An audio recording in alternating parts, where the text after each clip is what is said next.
Nous allons voir la chimie organique au lycée. Premièrement, les bases de la chimie organique, les chaînes carbonées et alcanes. Les chaînes carbonées.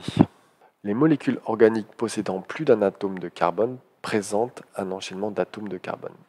Cet enchaînement constitue le squelette de la molécule, aussi appelée chaîne carbonée. Cette chaîne carbonée peut être linéaire, ramifiée et ou cyclique. Voici un exemple de chaîne linéaire. Voici un exemple de chaîne ramifiée. Donc j'ai ma chaîne principale ici et j'ai mes CH3 qu'on appelle des ramifications. Et ici, on a une chaîne cyclique. Donc ça fait comme une boucle. Et il existe aussi des chaînes cycliques ramifiées. Nous allons étudier maintenant les alcanes. Une molécule organique ne contenant que des carbones et des hydrogènes, ce qui en fait un hydrocarbure. Et que des liaisons simples est appelé aussi alcane. Les alcanes acycliques, c'est-à-dire non cycliques, ont pour formule brute CnH2n plus 2. Les alcanes cycliques ont pour formule CnH2n. Voyons maintenant la nomenclature des alcanes. Pour trouver le nom systématique d'un alcane, il faut d'abord repérer la plus longue chaîne carbonée. C'est elle qui va permettre de déterminer le radical du nom. Dans la molécule ci-dessous, les carbones de la chaîne principale sont en rouge. Il y a deux ramifications qui sont les carbones verts. En rouge, la chaîne principale, en vert les ramifications. En fonction du nombre de carbones que comporte la chaîne carbonée principale, le radical du nom de la molécule change. La table ci-dessous indique le radical du nom en fonction de ce nombre. Donc, pour un carbone, on appellera ça meth, pour 2 carbones het, pour 3 carbones prop, pour 4 carbones but, pour 5 carbones pent, pour 6 ex, pour 7 hept, pour 8 oct. À ce radical s'ajoute le suffixe -an. Lorsque la molécule est un alcane, exemple, j'ai un carbone, donc meth, et comme c'est un alcane, je finis par -an. CH4, ça s'appelle le méthane. Ici, j'ai 2 carbones, donc het, éthane. 3 carbones, propane. Il faut ensuite tenir compte des éventuelles ramifications, c'est-à-dire de plus petites chaînes carbonées venant se fixer à la chaîne principale. Elles apparaissent sous forme d'un préfixe indiquant la position de la ramification et le nombre de carbones. On numérote les atomes de la chaîne carbonée de manière à ce que le numéro de la position du premier atome de carbone portant une ramification soit le plus petit possible.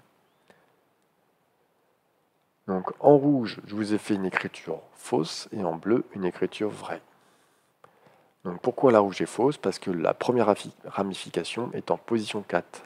Alors que si on avait commencé à compter par la droite, la première ramification sera sur le carbone numéro 2.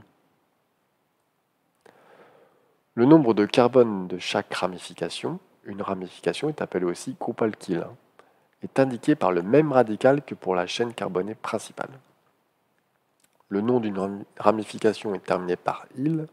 Dans l'exemple ci-dessus, il y a 2 ramifications méthyle, une sur le carbone numéro 2 et l'autre sur le carbone numéro 5.